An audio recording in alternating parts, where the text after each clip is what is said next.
On this episode of the Carolina Sports Guy, gonna dive in, folks, and focus on the things that I loved about this win over the New York Jets. Before we get into today's content, make sure you subscribe. It doesn't cost anything. Hit that bell notification, be notified of future videos like this on the Panthers. Pound that like button and leave some comments. I love the dialogue. I really love the back and forth. Some's good banter. Some people get a little irate. But for the most part, keep it clean. I really like hearing from everybody. All right, folks, I kind of wanted to focus on the good that I saw in this video against the Jets. And the first thing that sticks out in my mind is our defensive line is for real, folks. I did have Brian Burns as my first hero, and I know he only got like a sack, but man, he was there. I mean, if Zach Wilson did not have the athletic ability and the wherewithal to scramble, Brian Burns would have probably had 3 sacks. But he was really on fire, played well, put a lot of pressure, so it's not always about the sacks like I said. I thought he would have 2. But a lot of times he put pressure where he had to hurry a throw. Near interceptions, guys that were open, he couldn't get the ball because of the pressure. Son Reddick, I believe, had a sack and a half. He looked really well. I believe he's the one that caused the fumble as well at one point in time. Although I do think the Jets recovered it. Man, Derek Brown's sack, I thought the guy's head, Zach Wilson's head, was going to explode. Derek Brown hit him with so much force. And even the rookie Davion Nixon got in on the sack. YGM, I believe, got in one. Even Shaq Thompson got in one. Now, that's a segue. Shaq Thompson. I had him as like my third or second zero. I didn't think he'd play well. I think he was my third zero. I said he's late to the ball. I'm going to eat crow. Shaq Thompson played, in my opinion, the best game I've ever seen him play as a Panther. Maybe it's because he switched to number 7. Jermaine Carter's out there with number 4, but I tell you what, if those linebackers, especially Shaq Thompson, plays like he did against the Jets, unless we don't have an injury or something, folks, I tell you what, I thought he played lights out. You know, he got a nice interception, almost had a second one, which would have been a difficult interception, but I thought he almost had one. Another one, he got a sack. He was all over the field, folks. He played really well, so I'm so glad he was not a zero. And like I've said before, if I say I think somebody's going to have a bad game and they prove me wrong, I stand up and applaud him. Shaq Thompson, like I said, to me, it's the best game he's played in a Panther uniform. I want to give him some props to Sam Darnold because the pressure was there.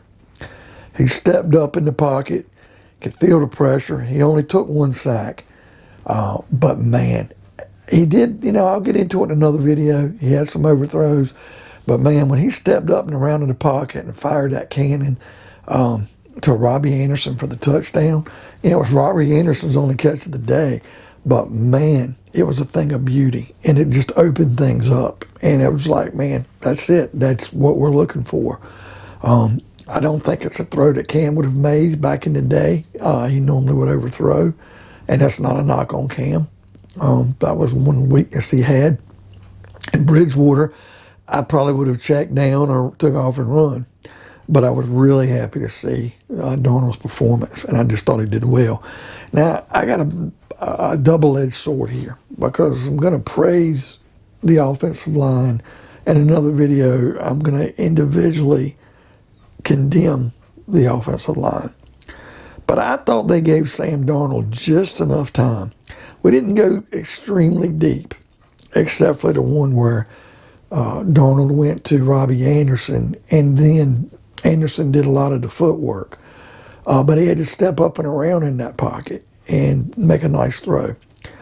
But the mid-level throws, where he still requires a little bit of time, he got pressure, but he got the ball off. Now, the Jets made an adjustment at halftime, but I thought the offensive line only giving up 1 sack and allowing him a little bit more time than what I was afraid they would allow showed that they can be consistent. Now, the Jets aren't one of the better teams. And being we're playing New Orleans this week and they have a pretty good defensive front, I'm hoping the Saints don't come in here and massacre us and get like 4 or 5 sacks. But we'll see. Christian McCaffrey. Well, CMC is going to CMC, folks. And if it wasn't for one offensive lineman's boneheaded hold blocking the back, CMC probably would have had over 100 yards rushing. But he had like 98. He had, I think about 80-some yards, almost 90 yards receiving. The man, he scored on one play. The guy's incredible. I had him down for 2 touchdowns, but he carried the payload, folks. He is still the offense. And we got to find ways to get other guys involved. Now, I do feel like Terrence Marshall Jr. was involved. He made a nice couple catches. He actually made a couple where he didn't hang on, but man, he made a hell of an effort. Hey, Ian Thomas, let's give a shout out to him. He was wide open in the end zone and would have probably had a touchdown. Darnold overthrew him a bit. And then he had a nice catch in the second half, I believe. Caught the ball, went down the sidelines. So it was good to really see Ian Thomas look good. He doesn't have to be spectacular, folks. But if he can come in and catch, a few balls every Sunday, it opens up the offense a little bit more and gives us another weapon. And DJ Moore, he came to play, folks, because after CMC, that seemed to be Darnold's favorite target. He was all over the field. No, it's like I said, he wouldn't score a touchdown, but he would get some yak. He would catch some balls. Man, he is just an incredible player, folks. And to kind of end this video, I thought the secondary played well. They played well enough. The pressure came from the D-line the most. I was highly impressed with the linebacker play because I thought it would be our weakness. But the secondary played good enough, and let's hope Miles Hartfield is okay. I know he got injured yesterday. But all in all, the focus on this first win, I said the Panthers would win 21-13, and they ended up winning 19-14. We had a missed extra point, and we'll go from there. So what do you guys think of today's video? Did you feel the Panthers look well in these areas? Is there an area I might have missed that you thought they looked better in? Pound that like button, hit that bell notification to be notified of future content like this on the Panthers. Hit that. Make sure you hit the comment button. I sure love the dialogue, folks. Please hit the comments, and by all means, folks, subscribe. And we'll see you next time on another edition of that Carolina Sports Guy.